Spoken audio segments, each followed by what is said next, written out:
Good morning viewers. Opening hours with മൈഫിൻ്റെ പുതിയൊരു സെഷനിലേക്ക് എല്ലാ പ്രേക്ഷകർക്കും സ്വാഗതം. ഇന്ന് കൂടെയുള്ളത് ഞങ്ങളുടെ റിസർച്ച് ഹെഡ് സൂരജ് സാറാണ്. Sir good morning. Happy morning Vishnu.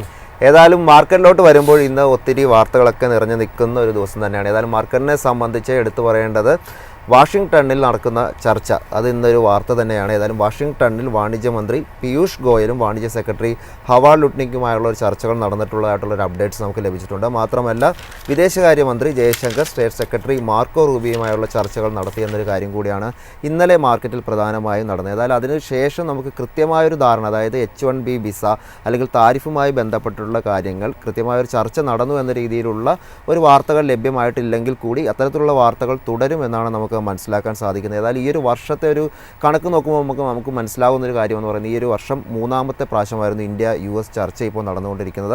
മാർച്ചിലായിരുന്നു ഇതിനു മുമ്പ് ഉണ്ടായിരുന്നത്. അതിനുശേഷം മെയ്യിൽ ഒരു ചർച്ച നടന്നിരുന്നു. ഇപ്പോൾ ഇതൊരു മൂന്നാമത്തെ പ്രാവശ്യമായിട്ടാണ് നമുക്ക് കാണാൻ സാധിക്കുന്നത്. ഏതായാലും ട്രേഡ്, കൊമേഴ്സ്, എനർജി ഇത്തരത്തിലുള്ള കാര്യങ്ങളിലുള്ള ഒരു ചർച്ച നടന്നു എന്നും കൂടിയാണ് നമുക്ക് മനസ്സിലാക്കാൻ സാധിക്കുന്നത്. മാർക്കറ്റിനെ സംബന്ധിച്ച് നമുക്ക് എടുത്തു പറയേണ്ടത് ഇന്നിപ്പോൾ ഒരു വ്യാപാരം നടന്നുകൊണ്ടിരിക്കുന്നത് ഇപ്പോൾ ഇടിവിലാണ്. Nifty 50 ട്രേഡിംഗ് നടന്നുകൊണ്ടിരിക്കുന്നത്. നേരിയ ഒരു ഇടിവാണ് നമുക്ക് കാണാൻ സാധിക്കുന്നത്. 0.12% ഇടിവാണ് ഇന്ന് Nifty 50 നമുക്ക് കാണുന്നത്. 25,171 എന്നൊരു നിലയിലാണ് ഇപ്പോൾ ട്രേഡിംഗ് നടന്നുകൊണ്ടിരിക്കുന്നത്. ബാങ്ക് നിഫ്റ്റിയിലോട്ട് വരുമ്പോൾ ഇന്ന് 102 പോയിൻറ്റിൻ്റെ ഇടിവ് 55,182 എന്നൊരു നിലയിലാണ് ഇപ്പോൾ ട്രേഡിംഗ് തുടരുന്നതായിട്ട് കാണുന്നത്. സെക്ടറൽ പെർഫോമൻസുകൾ നമുക്ക് ഇന്നത്തെ ഒരു മാർക്കറ്റ് നോക്കുമ്പോൾ ഭൂരിഭാഗം സെക്ടറുകളൊക്കെ തന്നെ ഇടിവ് രേഖപ്പെടുത്തിക്കൊണ്ടുള്ളൊരു ട്രേഡിംഗ് ആണ് ഇപ്പോൾ നടന്നുകൊണ്ടിരിക്കുന്നത്. IT, media, bank, PSU bank, FMCG, private bank index തുടങ്ങിയ പ്രധാനപ്പെട്ട പല സൂചികയിലും ഇന്നിപ്പോൾ ഇടിവാണ് കാണുന്നത്. ഓട്ടോ സൂചിക, മെറ്റൽ സൂചികയിലൊക്കെ ഒരു നേട്ടം കാണാൻ സാധിക്കുന്നുണ്ട്. ഇതിൽ ഓട്ടോ സൂചിക ഇന്ന് 1% മുകളിലേക്കൊക്കെ നേട്ടം രേഖപ്പെടുത്തിയാണ് ഇപ്പോൾ ട്രേഡിംഗ് തുടർന്നുകൊണ്ടിരിക്കുന്നത്. സാർ, നമ്മൾ ഇന്നത്തെ ഒരു മാർക്കറ്റിലോട്ട് വരുമ്പോൾ നമുക്ക് ഇന്നലത്തെ ഒരു ട്രേഡിംഗ് എടുക്കുമ്പോൾ തന്നെ IT-യിൽ ഇന്നലെ വലിയ രീതിയിലൊരു ഇടിവുണ്ടായിരുന്നു. മാത്രമല്ല GSTയുടെ നിരക്കുകൾ പ്രാബല്യത്തിൽ വന്നിരുന്ന ഒരു മാർക്കറ്റായിരുന്നു ഇന്നലെ നമ്മൾ കണ്ടത്. എന്നാൽ ഇന്ന് മാർക്കറ്റിലോട്ട് വരുമ്പോൾ ഒരു ഇടിവ് രേഖപ്പെടുത്തിയാണ് ഇപ്പോൾ ട്രേഡിംഗ് തുടർന്നുകൊണ്ടിരിക്കുന്നത്. വാർത്തകൾ നമുക്കിന്ന് ഷെയർ ചെയ്യാനുള്ളത്, നമുക്ക് US ഇന്ത്യ ചർച്ചയുണ്ട്. കൂടാതെ മറ്റു കാര്യങ്ങൾ നോക്കുമ്പോൾ ഈ ഒരു H1B വിസയുമായി ബന്ധപ്പെട്ടിട്ടുള്ള തീരുമാനങ്ങൾ ഉണ്ടാകുമോ അല്ലെങ്കിൽ താരിഫ് കുറയുമോ എന്നുള്ള കാര്യങ്ങളൊക്കെയാണ് ഈ ഒരു ചർച്ചയിൽ ഉണ്ടായത് എന്നാണ് നമ്മൾ പ്രതീക്ഷിച്ചെങ്കിൽ കൂടി അത്തരത്തിലുള്ളൊരു തീരുമാനങ്ങൾ ഇപ്പോൾ ഉണ്ടായിട്ടില്ല എന്നാണ് നമുക്ക് പബ്ലിക്കലി അറിയാൻ സാധിച്ചത്. സാറിൻ്റെ ഒരു എക്സ്പെക്റ്റേഷൻ എന്താണ്? ഇത്തരത്തിലുള്ള ഈ ഒരു താരിഫിൻ്റെ ഒരു കുറവ് വരാനുള്ള സാധ്യത, കൂടാതെ ഈ H1B വിസയിൽ ഒരു കൃത്യമായൊരു തീരുമാനം, അത്തരത്തിലുള്ള കാര്യങ്ങൾ ഉണ്ടാകുമെന്നാണ് തന്നെയാണോ പ്രതീക്ഷിക്കുന്നത്? വിഷ്ണു, നമ്മളിപ്പോൾ ഓഗസ്റ്റ് 15 നമ്മുടെ പ്രൈം മിനിസ്റ്റർ നമ്മുടെ റെഡ് ഫോർട്ടിൽ നിന്ന് പ്രഖ്യാപിച്ചതായിരുന്നു GST2 അല്ലെങ്കിൽ GSTയുടെ റാഷണലൈസേഷൻ. അപ്പോൾ ഓഗസ്റ്റ് 15 മുതൽ മാർക്കറ്റിന് അറിയാമായിരുന്നു എത്രയും പെട്ടെന്ന് GSTയുടെ പുതിയ റൂൾസ് വരും, അല്ലെങ്കിൽ GST എന്താ പറയുക, ആ ഒരു റീസെറ്റ് GST 2.0 അല്ലെങ്കിൽ നമ്മൾ സിമ്പിൾ ഭാഷയിൽ പറയുകയാണെങ്കിൽ ആ ഒരു വില കുറവ്, അതായത് ടാക്സിലുള്ള കുറവ് ഏതായാലും മാർക്കറ്റിലേക്ക് വരും, എത്രയും പെട്ടെന്ന് വരും എന്ന് നമ്മൾ മനസ്സിലാക്കിയിരുന്നു. ഇതിനെ ബേസ് ചെയ്ത് ഇന്ത്യൻ മാർക്കറ്റിൽ ഈ GSTയുടെ ബെനിഫിഷ്യറി ആയിട്ടുള്ള പല സ്റ്റോക്സും നല്ല രീതിയിൽ മൂവ് ചെയ്തിരുന്നു. അപ്പോൾ ഇന്നലെ എന്ന് പറയുന്നതാണ് D-Day, അതായത് മാർക്കറ്റ് അഡ്വാൻസ് ആയിട്ട് മൂവ് ചെയ്തു. അതിനനുസരിച്ച് GSTയുടെ സെയിൽസ് നടക്കുന്നുണ്ടോ എന്നുള്ളതാണ് മാർക്കറ്റ് ഒറ്റുനോക്കിയിരുന്ന കാര്യം. ഇന്നലെ നമ്മളെ സംബന്ധിച്ച് വളരെ മോണിമെൻ്റൽ ആയിട്ടുള്ള ഒരു സിഗ്നിഫിക്കൻ്റ് ആയിട്ടുള്ള ഡേ ആണ് ഓഗസ്റ്റ് 22. ഇന്നലെ മുതൽ പുതിയ GST റെജീം നിലവിൽ വന്നിരിക്കുന്നു എന്നുള്ള. അപ്പോൾ നമുക്ക് കിട്ടുന്ന ഡേറ്റ അനുസരിച്ച് ശരിക്കും പറഞ്ഞാൽ ഏറ്റവും കൂടുതൽ ബെനിഫിഷ്യറിയായി ഇന്നലത്തെ ദിവസം എല്ലാ ചാനലുകളും മാധ്യമങ്ങളും ഒക്കെ ഈ പറയുന്ന പോലെ ഓട്ടോമൊബൈൽ സെക്ടർ അല്ലെങ്കിൽ കൺസ്യൂമർ ഡ്യൂറബിൾസ്, FMCG കമ്പനീസിനൊക്കെ ക്ലോസ്ലി വാച്ച് ചെയ്യായിരുന്നു. എങ്ങനെയാണ് ഇതിൻ്റെ കൺസംഷൻ ഡ്രൈവ് ചെയ്യണം. കാര്യം ഓൾറെഡി മാർക്കറ്റ് ഇതിൻ്റെ പ്രൈസ് ഡിസ്കൗണ്ട് ചെയ്ത് കഴിഞ്ഞു. ഇതിൻ്റെ ഗ്രോത്തും മാർക്കറ്റ് ഓൾറെഡി ഡിസ്കൗണ്ട് ചെയ്തിരിക്കുമ്പോൾ അതിനനുസരിച്ചുള്ളൊരു സെയിൽസ് ഇന്നലെ മാർക്കറ്റിൽ ഉണ്ടാവണം, അതായത് ജനറൽ മാർക്കറ്റിൽ ഉണ്ടാവണം. സ്റ്റോക്ക് മാർക്കറ്റിലല്ല, സ്റ്റോക്ക് മാർക്കറ്റിൽ അത് സംഭവിച്ചു കഴിഞ്ഞു. പക്ഷേ റിയൽ മാർക്കറ്റിൽ അത് സംഭവിക്കുന്നുണ്ടോ എന്നുള്ളതാണ് നമ്മളെല്ലാവരും ഒറ്റുനോക്കിയിരുന്നത്. നമുക്ക് കിട്ടുന്ന ഒരു എന്താ പറയുക, ഒരു ഇൻഡിക്കേഷൻ, ഫസ്റ്റ് ഡേ ആണ്, ടു ഏർലി ടു കമൻ്റ് ആണ്, എങ്കിലും നമുക്ക് കിട്ടുന്നത് വെച്ചാൽ കൺസ്യൂമർ ഡ്യൂറബിൾസിൻ്റെയോ FMCGയുടെയോ കാര്യത്തിൽ നല്ല രീതിയിലുള്ള ഒരു മൂവ്മെൻറ്റ് നടന്നിട്ടില്ല എന്നുള്ളതാണ് പല പത്രങ്ങളും നമുക്ക് റിപ്പോർട്ട് ചെയ്തേക്കുന്നത്, പല മീഡിയാസിൽ നിന്നും നമ്മുടെ സോഴ്സിൽ നിന്ന് നമ്മൾ മനസ്സിലാക്കുന്നത്. പക്ഷേ അതിനെ നമുക്ക് കുറ്റം പറയാക്കൂല. കാര്യം അറിയോ, അതൊന്നും ഹൈ ടിക്കറ്റ് ബൈസ് അല്ല. ഈ FMCG അല്ലെങ്കിൽ കൺസ്യൂമർ ഡ്യൂറബിൾസ് എന്നുള്ള ഹൈ ടിക്കറ്റ് ബൈസ് അല്ല. അതായത് നിങ്ങൾക്ക് സബ്സ്റ്റാൻഷ്യൽ ആയിട്ടുള്ള ഒരു റിഡക്ഷൻ നിങ്ങൾക്ക് കിട്ടാൻ മാത്രമുള്ള ഒരു പ്രോഡക്ട്സ് അല്ല, അല്ലെങ്കിൽ ഗുഡ്സ് അല്ല എന്നുള്ള കാര്യം വളരെ ക്ലിയറാണ്. എന്നാൽ ആർക്കാണ് ഇത് ഏറ്റവും കൂടുതൽ ബെനിഫിറ്റ് ചെയ്തിരിക്കുന്നത്? Complete automobile കമ്പനീസിനാണ്.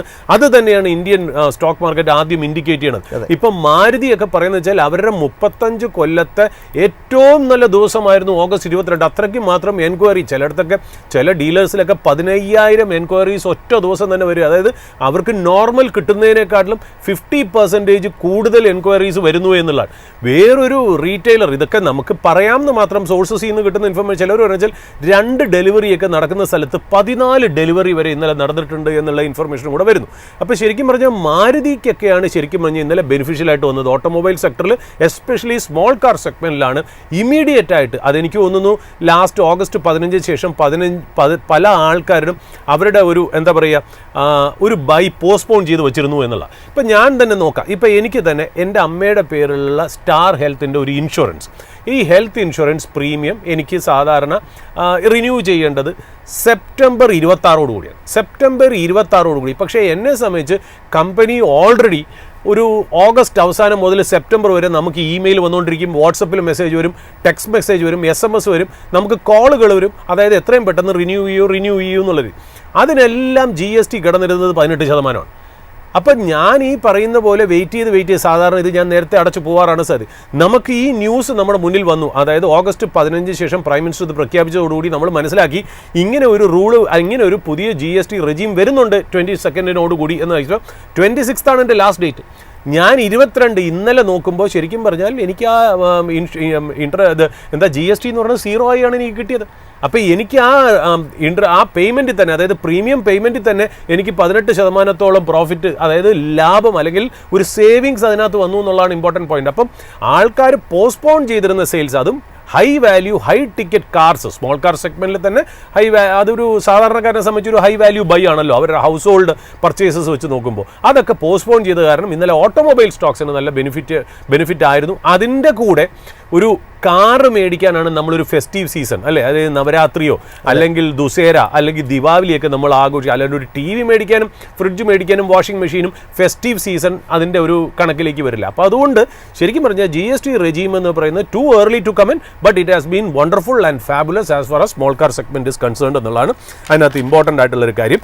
പിന്നെ ഒരു പോസിറ്റീവ് ന്യൂസും കൂടെ എനിക്ക് പറയാൻ ആഗ്രഹിക്കുന്നത് വെച്ചാൽ നമ്മളിപ്പം US-ലേക്കുള്ള H1B, അതായത് ദ ഗ്രേറ്റ് അമേരിക്കൻ ഡ്രീമിനാണ് ചെറിയൊരു ക്ഷതം സംഭവിച്ചിരിക്കുന്നത് അല്ലേ. അപ്പോൾ സാധാരണ നമ്മളെല്ലാവരും പറയുന്നത് എന്താ, നമ്മൾ സോഫ്റ്റ്വെയർ പഠിച്ചു കഴിഞ്ഞാൽ ഒരു H1B വിസ എടുത്ത് US-ലേക്ക് പോവുക എന്നുള്ളതാണല്ലോ നമ്മൾ ഗ്രേറ്റ് ഇന്ത്യൻ ഡ്രീം എന്ന് പറയുന്നത്. ഞാനൊരു പോസിറ്റീവ് വശം കൂടെ പറയാം.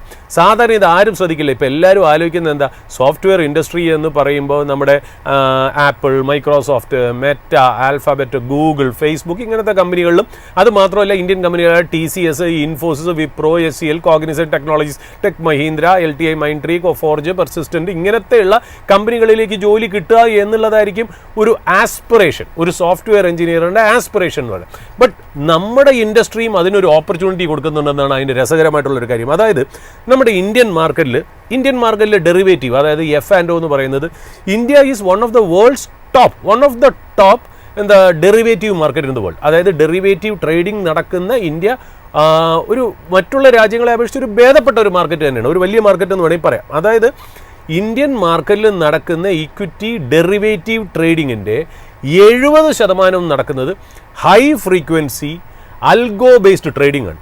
High frequency അൽഗോ based artificial intelligence base ചെയ്ത ട്രേഡിംഗ് ആണ്. അതായത് മെഷീനാണ് ട്രേഡിംഗ് നടത്തുന്നത്, ഹ്യൂമൻ ഇൻവോൾവ്മെൻ്റ് ഇല്ല. നമ്മൾ പ്രോഗ്രാം ചെയ്തു വയ്ക്കുന്നു, ആർട്ടിഫിഷ്യൽ ഇൻ്റലിജൻസ് യൂസ് ചെയ്ത് ഒരു അൽഗോരിതം ക്രിയേറ്റ് ചെയ്യുന്നു, അത് ഹൈ ഫ്രീക്വൻസി ട്രേഡിംഗ് നടക്കുന്നു.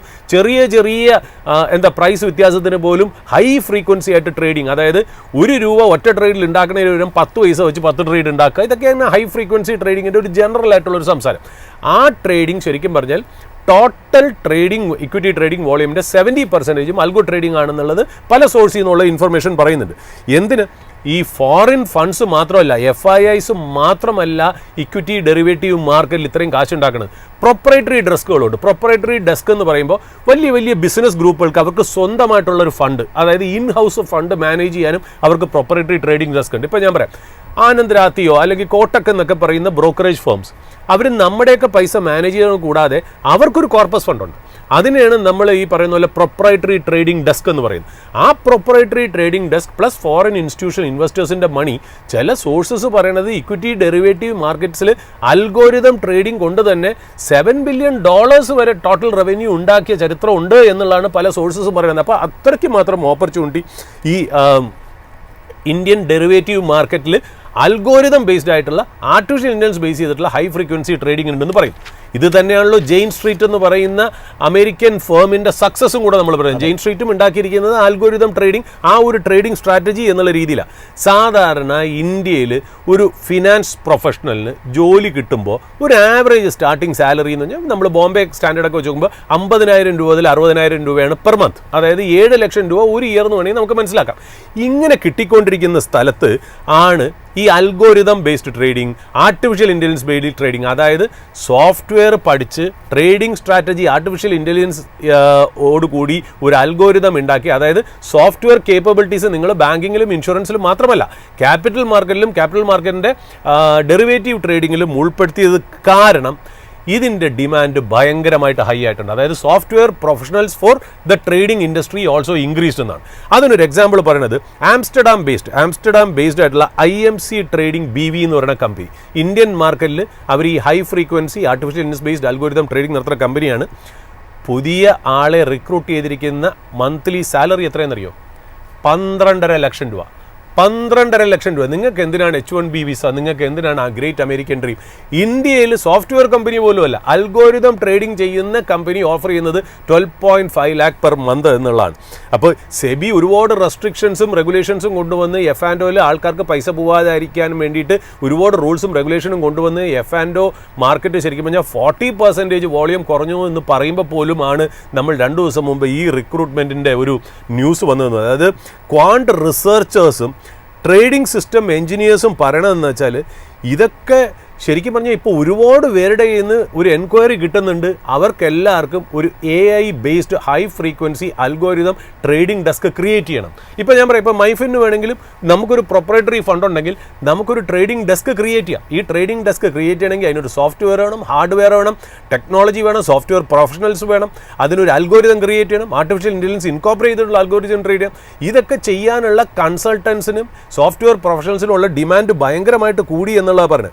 ഇപ്പോൾ ST അഡ്വൈസേഴ്സ്, ഐറേഞ്ച് ബ്രോക്കറേജ് സർവീസസ് ഒക്കെ പറയണമെന്ന് വെച്ചാൽ അവരൊക്കെ ഈ സോഫ്റ്റ്വെയർ പ്രൊഫഷണൽസിനെ ഈ ആർട്ടിഫിഷ്യൽ ഇൻ്റലിജൻസ് അറിയാവുന്ന ട്രേഡിംഗ് സ്ട്രാറ്റജി സെറ്റപ്പ് ചെയ്യാവുന്നവരുടെ ഡിമാൻഡ് ഭയങ്കരമായിട്ട് ഇൻക്രീസ് ചെയ്യണമെന്ന്. അതായത് Bangalore based Optimus prime securities and research high frequency trading desk create ചെയ്യാൻ പോവുകയാണ്.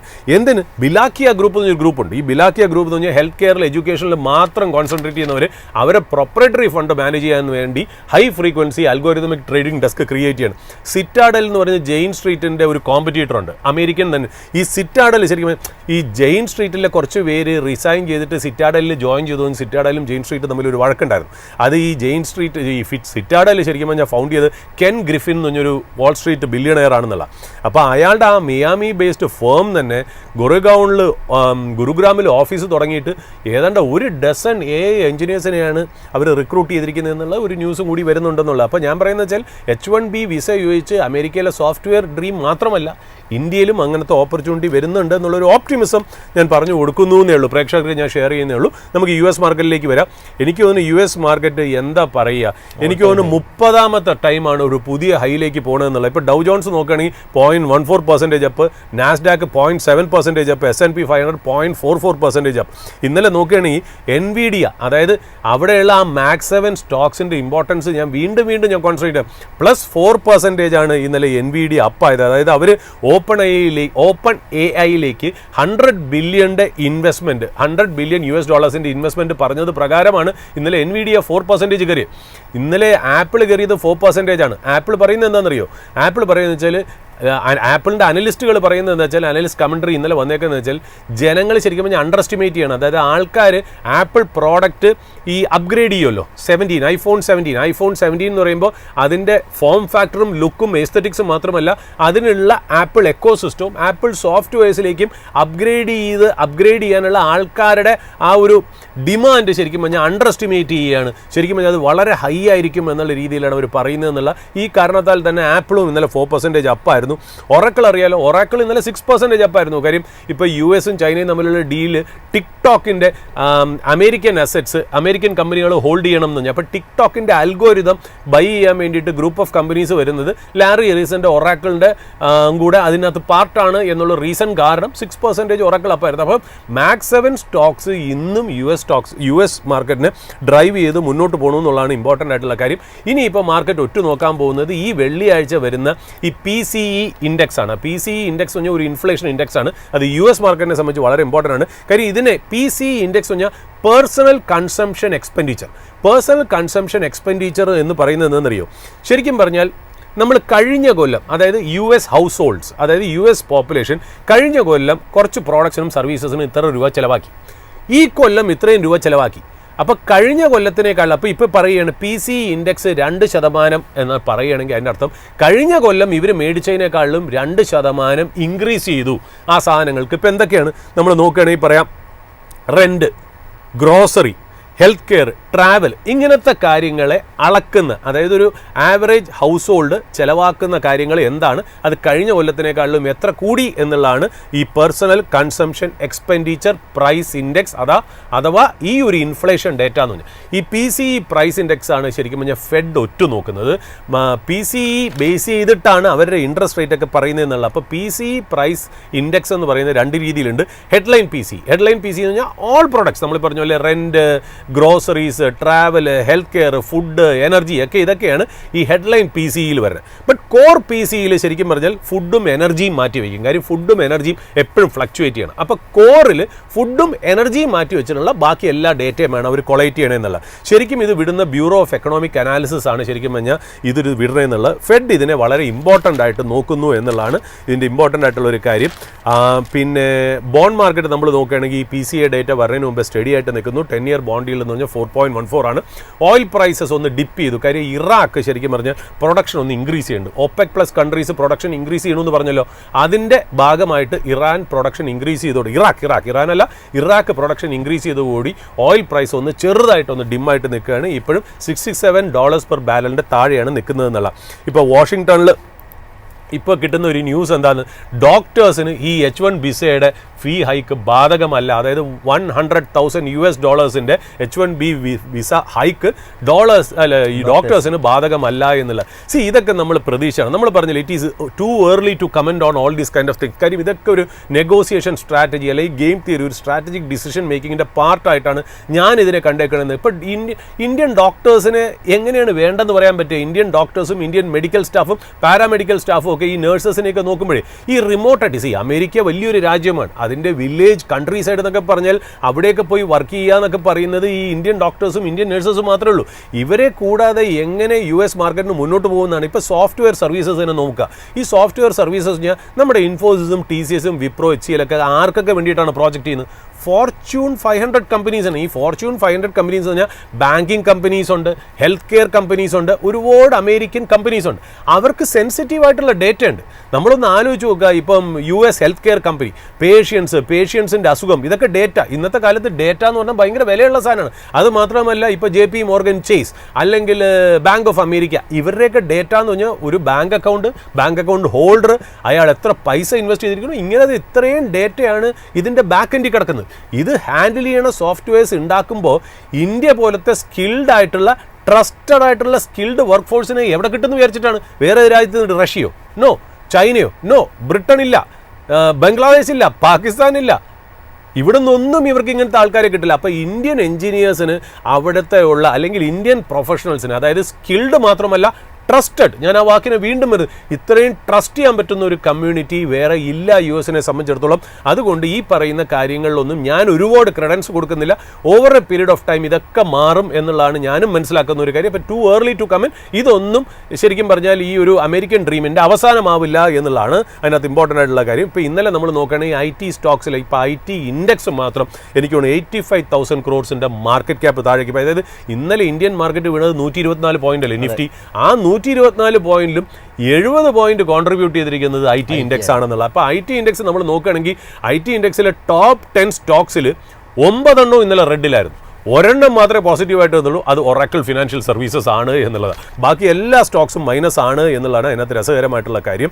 അപ്പോൾ ഇതിനകത്ത് H1B വിസയുടെ കാര്യം നോക്കുകയാണെങ്കിൽ നമ്മൾ ഈ ടോപ്പ് H1B വിസ കിട്ടിയ ആൾക്കാർ നമുക്കറിയാലോ, H1B വിസ ഏറ്റവും കൂടുതൽ കിട്ടിയത് ഇന്ത്യൻസിനാണ്. പക്ഷേ ഈ ഇന്ത്യൻസിനാണ് 71% ഇന്ത്യൻസിനാണെന്ന് കിട്ടിയപ്പോൾ അതിൻ്റെ ബെനിഫിഷ്യറി കമ്പനീസ് ആരാ? നമ്മളിപ്പോൾ ആലോചിക്കുന്നത് ഇൻഫോസിസ്, വിപ്രോ, HCL ടെക് അല്ലേ, കോഗ്നിസന്റ് ടെക്നോളജീസ്, ഇതിനെക്കുറിച്ചൊക്കെയാണ് നമ്മൾ പറയണമെങ്കിലും ഈ ഒരു 3-4 കമ്പനി മാറ്റി വെച്ചാൽ ടോപ്പായിട്ടുള്ള H1B വിസ കിട്ടിയിരിക്കുന്ന കമ്പനികൾ കംപ്ലീറ്റ് US കമ്പനികളാണ്. ഇപ്പോൾ നമ്മൾ നോക്കുകയാണെങ്കിൽ Amazon, Microsoft, Meta, apple, Google, IBM, JP Morgan Chase, Walmart, Deloitte പോലെയുള്ള കമ്പനികളാണ് ശരിക്കും പറഞ്ഞാൽ ഇവർക്കാണ് ഏറ്റവും കൂടുതൽ എഫക്റ്റീവ് ആയിരിക്കണം, നമ്മൾക്കല്ല എഫക്റ്റീവ് ആയിരിക്കണം H1B വിസ കാരണം എന്നുള്ള. അപ്പോൾ ഇതിൻ്റെ പുറകിൽ US വലിയ വലിയ കോർപ്പറേറ്റ്സ് ഉള്ളതുകൊണ്ട് ഇൻറ്റൻസ് ആയിട്ടുള്ള ലോബിയിങ് അവിടെ നടക്കുന്നുള്ള കാര്യത്തിന് യാതൊരു സംശയവും ഇല്ല എന്നുള്ള. അതിപ്പോൾ ഞാൻ പറഞ്ഞല്ലോ, ഈ വക വലിയ ഫോർച്യൂൺ 500 കമ്പനീസ് മാത്രമല്ല ലോബിയിങ് ചെയ്യാൻ പോകുന്നത്, യൂണിവേഴ്സിറ്റീസും കോളേജസും സ്കൂൾസും വരെ ലോബി ചെയ്യും. കാര്യം എന്ന് വെച്ചാൽ ഇവിടെ നിന്നുള്ള സ്റ്റുഡൻസ് ആണ് വലിയൊരു ഇൻകം തന്നെ. ഈ യൂണിവേഴ്സിറ്റിയൊക്കെ ഇന്ത്യയും ചൈനയുമാണ് വലിയൊരു രീതിയിൽ revenue earners for university, American universities and colleges. അവർക്ക് ഈ പറയുന്ന പോലെ ഫോറിൻ സ്റ്റുഡൻസ് വരാനുള്ള ചാൻസസ് കുറയും. കാര്യം അവിടെ പഠിച്ചു കഴിഞ്ഞാൽ H1B വിസ കിട്ടില്ല എന്നറിയുമ്പോൾ അവർക്ക് എല്ലാവർക്കും അവരുടെ ബിസിനസ്സും കൂടെ കുറയുമ്പോൾ ഇതിൻ്റെ പുറകിൽ അമേരിക്കയിൽ ഉണ്ടാവുന്ന, അമേരിക്കൻ കോർപ്പറേറ്റിൽ ഉണ്ടാവുന്ന പ്രഷറും ലോബിയിങ് എന്ന് പറഞ്ഞാൽ വളരെ ഇമ്പോർട്ടൻ്റ് ആണ് എന്നുള്ളത് നമുക്കറിയാലോ. ഇതിന് എത്രത്തോളം ക്രെഡൻസ് ആണ്. ഇപ്പോൾ ബാക്ക് ചാനൽ ടോക്സ് ഒക്കെ ഓൾറെഡി നടക്കുന്നുണ്ട് വിഷ്ണു. നമുക്ക് അതിൻ്റെ ഒരു ഇൻഫർമേഷൻ കിട്ടുന്നില്ല. ഇപ്പോൾ നമ്മൾ നോക്കുകയാണെങ്കിൽ എക്സ്റ്റേണൽ അഫയേഴ്സ് മിനിസ്റ്റർ അല്ലെങ്കിൽ നമ്മുടെ foreign minister Shri S Jaishankar ശരിക്കും പറഞ്ഞാൽ അദ്ദേഹത്തിൻ്റെ കൗണ്ടർ പാർട്ടായ മാർക്ക് റുബിയോ ആയിട്ട് വാഷിംഗ്ടണിൽ മീറ്റ് ചെയ്യുമ്പോൾ ഇപ്പുറത്ത് ന്യൂയോർക്കിൽ നമ്മളെ trade and commerce minister Piyush Goyal, Howard Lutnick ആയിട്ട് മീറ്റിംഗ് നടന്നുകൊണ്ടിരിക്കുകയാണ്. So things are at the full swing. അതുമാത്രമല്ല ലോബിയിസ്റ്റുകളും അവിടെ ഉണ്ട് എന്നുള്ളതാണ്. അപ്പോൾ ഇതൊക്കെയാണ് ശരിക്കും പറഞ്ഞാൽ നമ്മൾ നോക്കുമ്പോൾ മാർക്കറ്റിൽ നടക്കുന്ന, അതായത് ഈ H1B വിസയുടെ പുറകിൽ നടക്കുന്ന നാടകങ്ങളും ഡ്രാമ എന്ന് വേണമെങ്കിൽ പറയാം. പിന്നെ നമ്മുടെ ഇന്ത്യൻ മാർക്കറ്റിനെ സംബന്ധിച്ചോളം ഞാൻ ഈ IT യുടെ കാര്യം പറഞ്ഞില്ലേ, നമ്മൾ ഈ കോവിഡിന് മുമ്പേ നമ്മൾ ഇന്ത്യൻ മാർക്കറ്റ് നല്ല രീതിയിൽ FII ബൈയിങ് നടന്നുകൊണ്ടിരുന്നു, നല്ല രീതിയിൽ മാർക്കറ്റ് മൂവ് ചെയ്തിരുന്നു. കാരണം എന്താ, നമ്മൾ പല കമൻട്രിയും കോവിഡിന് മുമ്പേ പല കമൻട്രിയും India is trading at a premium multiples on a PE basis compared to other emerging markets എന്ന് പറയുമ്പോൾ പോലെ, അതായത് മറ്റുള്ള എമർജിംഗ് മാർക്കറ്റിനെക്കാട്ടിലും ഇന്ത്യ ഓവർ വാല്യൂഡ് ആണ്, ഹയർ PE ആണ് എന്ന് പറയുന്നത്. അതായത് പ്രേക്ഷകരുടെ ശ്രദ്ധയ്ക്ക് വേണ്ടി വരാം, PE എന്ന് വെച്ചാൽ ജസ്റ്റ് സിമ്പിളായിട്ട് എടുക്കുക, ഇതൊരു എക്സാക്ട് ഡെഫിനിഷൻ ഇല്ല, ഞാൻ പറയുന്നുള്ളൂ. PE 30 ഉള്ള കമ്പനി കോസ്റ്റ്ലി ആണെന്ന് വിചാരിക്കുക, PE 10 ഉള്ള കമ്പനി ചീപ്പാണെന്ന് വിചാരിക്കുക. ജസ്റ്റ് ഒരു എക്സാമ്പിൾ, ഞാൻ അതിൻ്റെ പല ആംഗിളുണ്ട്, ഞാൻ പറഞ്ഞതേ ഉള്ളൂ. PE ഹൈ ആവുക എന്ന് പറഞ്ഞാൽ ഒരു കമ്പനി ഓവർ വാല്യൂഡ് എന്നും PE ലോവർ ആവുക എന്ന് പറഞ്ഞാൽ ആ കമ്പനി അണ്ടർ വാല്യൂഡ് എന്നുള്ള ഒരു അർത്ഥം വെച്ചിട്ട്, ഒരു ബേസ് ഫൗണ്ടേഷൻ വെച്ചിട്ട് നിങ്ങൾ നോക്കുകയാണെങ്കിൽ ഇന്ത്യൻ മാർക്കറ്റിൻ്റെ PE ഹയർ ആണ് മറ്റുള്ള എമർജിംഗ് മാർക്കറ്റ്സിനെ കാട്ടിലും എന്ന് പറയുമ്പോൾ പോലും കോവിഡിന് മുമ്പേ FII മണി ഇന്ത്യൻ മാർക്കറ്റിനെ ചേസ് ചെയ്തിരുന്നു, ഇന്ത്യൻ മാർക്കറ്റ് നന്നായിട്ട് പെർഫോം ചെയ്തിരുന്നു. ബട്ട് കോവിഡിന് ശേഷം സംഭവിച്ച കാര്യം എന്താ? കാര്യം കോവിഡിന് മുമ്പേ നമ്മൾ സംഭവിക്കുമ്പോൾ എല്ലാ FIIസിനെയും കമൻറ്റേറ്റേഴ്സിനെ നോക്കുമ്പോൾ പറയണം ഇന്ത്യൻ മാർക്കറ്റ് കോസ്റ്റ്ലി ആണ്. പക്ഷേ അതിനൊരു വ്യത്യാസമുണ്ട്. കാര്യം ഇപ്പോൾ ബ്രസീലിയൻ മാർക്കറ്റായിട്ട് ഇന്ത്യൻ മാർക്കറ്റിനെ നോക്കുമ്പോൾ ബ്രസീലിയൻ മാർക്കറ്റിൻ്റെ ഇൻഡെക്സ് കംപ്ലീറ്റ് പോപ്പുലേറ്റ് ചെയ്തിരിക്കുന്നത് കൂടുതൽ കമ്പനികളും കമ്മോഡിറ്റി കമ്പനികൾ എന്ന് പറഞ്ഞാൽ ലോകത്തെ എല്ലാ മാർക്കറ്റിലും ലോവർ PEയിലാണ് ട്രേഡ് ചെയ്യുന്നത്. ഇന്ത്യൻ മാർക്കറ്റിൽ നോക്കുകയാണെങ്കിൽ ഇന്ത്യൻ മാർക്കറ്റിൻ്റെ നിഫ്റ്റിയിലും കമ്മോഡിറ്റി കമ്പനീസ് ലോവർ PEയിലാണ് ട്രേഡ് ചെയ്യുന്നത്. ബട്ട് ഇന്ത്യയുടെ മറ്റുള്ള, അതായത് സോഫ്റ്റ്വെയർ, റീറ്റെയിൽ എന്നിങ്ങനെ കമ്പനികൾ കാരണം ഇന്ത്യയിൽ ഹയർ PE അതിനായത് കാരണമാണ് ഇന്ത്യ റിലേറ്റീവ്ലി ബ്രസീലായിട്ട് ഓവർ വാല്യൂഡ് ആയിട്ട് തോന്നുന്നതെന്നുള്ള. ഇപ്പം നമ്മൾ റഷ്യ എന്ന് പറയുന്ന മാർക്കറ്റിനെയും ഇന്ത്യയും തമ്മിൽ കോവിഡിന് മുമ്പേ കമ്പയർ ചെയ്യുമ്പോൾ റഷ്യ 10 PE ആണെങ്കിൽ ഇന്ത്യ 20 PE ആവും. അപ്പം നമ്മൾ പറയുന്നൊരു കാര്യമുണ്ട്, റഷ്യ എനർജി സ്റ്റോക്സ് ആണ് കൂടുതലും അവരുടെ ഇൻഡെക്സിൽ. എനർജി സ്റ്റോക്സിന് ട്രഡീഷണൽ ആയിട്ട് ലോവർ PE ആണ് കിട്ടുന്നത്. അതേ എനർജി സ്റ്റോക്സ് ഇന്ത്യൻ മാർക്കറ്റിൽ നോക്കുകയാണെങ്കിൽ IOCL, BPCL, HPCL, ONGC, ഗെയിലൊക്കെ നോക്കുകയാണെങ്കിൽ എനർജി ഇൻഡെക്സ് നോക്കുകയാണെങ്കിൽ അത് വളരെ ലോ ആണ്. ഇന്ത്യയിലെ എനർജി ഇൻഡെക്സും റഷ്യൻ എനർജി ഇൻഡെക്സും സെയിം ആണ്. ബട്ട് ഇന്ത്യയുടെ മറ്റേ കമ്പോണൻസ്, നിഫ്റ്റിയിലെ മറ്റേ കമ്പോണൻസ് ആയ റീറ്റെയിൽ അല്ലെങ്കിൽ ഈ പറയുന്ന പോലെ ഹൈ ഗ്രോത്ത് ആയിട്ടുള്ള ടെക്നോളജി ഒക്കെ ഉള്ളതുകൊണ്ടാണ് ഇന്ത്യയുടെ PE ഹയർ ആയിട്ട് കാണപ്പെട്ടത്. അത് കാരണം ഇന്ത്യ ഓവർ വാല്യൂഡ് ആണെന്ന് പറയുന്നതിൽ അർത്ഥമില്ല എന്നുള്ള രീതിയിലാണ് ശരിക്കും പറഞ്ഞാൽ കോവിഡിന് മുമ്പേ FII money in spite of India being overvalued പൈസ വന്നുകൊണ്ടിരുന്നത് എന്നുള്ളതാണ് രസം. കോവിഡിന് ശേഷം എന്താ സംഭവിച്ചത്? കോവിഡിന് ശേഷം സംഭവിച്ച ഒരു കാര്യം വെച്ചാൽ ഗ്ലോബലി ഈ സപ്ലൈ ചെയിൻ ഡിസ്റപ്റ്റഡായി. സപ്ലൈ ചെയിൻ ഡിസ്റപ്റ്റഡ് ആയപ്പോൾ ഗുഡ്സ് ആൻഡ് സർവീസസ് മൂവ് ചെയ്യുന്നതിൽ ഒരുപാട് ബുദ്ധിമുട്ടുണ്ടായെങ്കിലും നമ്മൾ അപ്പോഴാണ് മനസ്സിലായത് ക്രിട്ടിക്കൽ കമ്പോണൻസിന് ഗ്ലോബൽ എക്കണോമിയിലുള്ള വില, അതായത് സെമി കണ്ടക്ടർ ചിപ്സ് എന്ന് വിചാരിക്കുക. ഈ സെമി കണ്ടക്ടർ ചിപ്സ് കിട്ടാൻ താമസം വന്നപ്പോൾ ഒരുപാട് സാധനങ്ങളുടെ പ്രൊഡക്ഷൻ നിന്നു എന്നുള്ളതാണ്. അപ്പം നമുക്ക് മനസ്സിലായി, അവിടെ മുതൽ മാർക്കറ്റിന് മനസ്സിലായി ഇത് ഇമ്പോർട്ടൻ്റ് ആയിട്ടുള്ളൊരു കാര്യം. അവിടെ മുതലാണ് ശരിക്കും പറഞ്ഞാൽ നമ്മളിപ്പോൾ നോക്കുകയാണെങ്കിൽ എൻവിഡിയ അല്ലെങ്കിൽ അതേപോലത്തെ ഈ മാക്സ് 7 കമ്പനീസിന് ഒരു റീറേറ്റിംഗ് അവിടെ തുടങ്ങി എന്നുള്ളത്. ഇപ്പം നമുക്ക് നോക്കാം, ആ ഇന്നോവേഷനും ആർട്ടിഫിഷ്യൽ ഇൻ്റലിജൻസും സെമി കണ്ടക്ടറും ചിപ്സും വന്ന US മാർക്കറ്റിൽ വന്ന റീറേറ്റിംഗ് എന്താണെന്ന് നോക്കൂ. അതായത് നമ്മളിപ്പോൾ ലാസ്റ്റ് 5 കൊല്ലം പുതിയതായിട്ട് വരുന്ന വെഞ്ചർ ക്യാപിറ്റലിസ്റ്റ് ഫണ്ടിൻ്റെ 65% ആർട്ടിഫിഷ്യൽ ഇൻ്റലിജൻസ് അല്ലെങ്കിൽ മെഷീൻ ലേണിംഗ് സെക്ടറിലേക്കാണ് പൈസ പോകുന്നത്. അതായത് ആ സെക്ടറാണ് ഏറ്റവും കൂടുതൽ ഗ്രോത്ത് എന്ന് ഇൻവെസ്റ്റിംഗ് കമ്മ്യൂണിറ്റി മനസ്സിലാക്കി എന്നുള്ളതാണ്. ഇപ്പം നമ്മൾ നോക്കുകയാണെങ്കിൽ ഇപ്പോൾ ഓപ്പൺ AI എന്ന് പറഞ്ഞ കമ്പനി 500 ബില്യൺ വാല്യുവേഷൻ ആണ്. 500 ബില്യൺ വാല്യുവേഷൻ.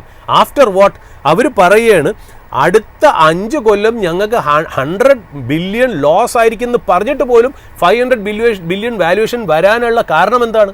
ആ വാല്യുവേഷൻ ഹൈ, അവർ ലോസ് ഉണ്ടാക്കണമെന്ന് പറഞ്ഞിട്ടും വാല്യുവേഷൻ ഹൈ ആവാനുള്ള കാരണം എന്ന് വെച്ചാൽ അവരുടെ ഹൈ ഗ്രോത്ത് ഓപ്പർച്യൂണിറ്റിയാണ്.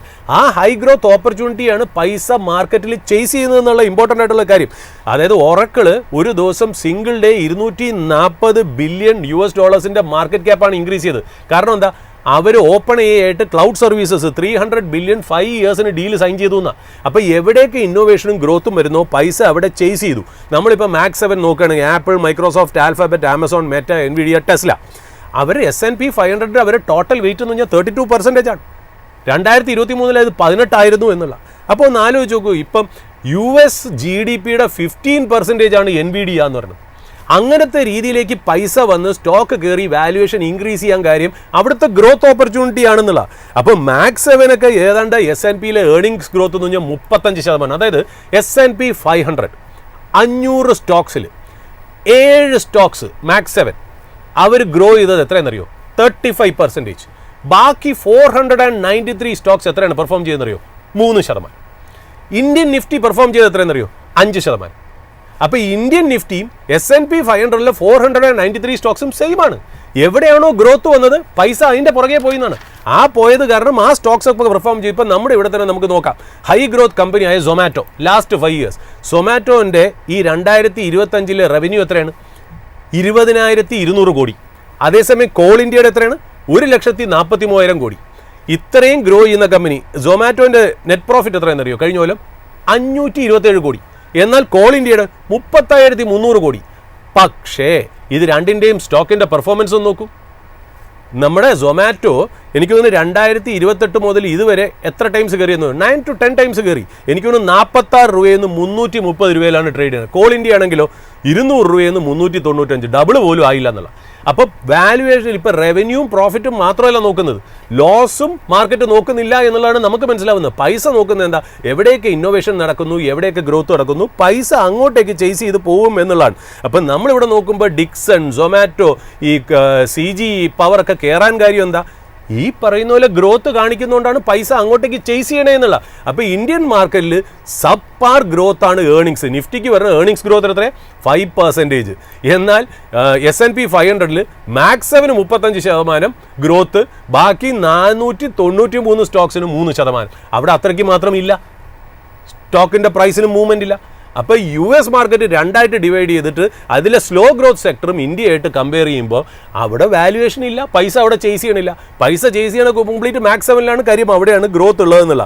അപ്പം Max 7 എന്ന് പറയുന്ന ആ കമ്പനികൾക്ക് ഇക്വലൻ്റ് ആയിട്ടുള്ള ഇന്ത്യൻ കമ്പനീസിലെ സൊമാറ്റോ അല്ലെങ്കിൽ CG പവർ, ഡിക്സൺ, ഇതൊക്കെ നന്നായിട്ട് റീച്ച് ചെയ്തിട്ടുണ്ട്. ബട്ട് ഇപ്പോഴും ഒരു വ്യത്യാസമുണ്ട്. Max 7 കമ്പനീസിൻ്റെ വാല്യുവേഷൻ ഇപ്പോഴും അവരുടെ ഏർണിങ്സ് ഗ്രോത്ത് 40% 50% ഗ്രോ ചെയ്തിട്ട് പോലും അവരുടെ PE കുറവാണ്.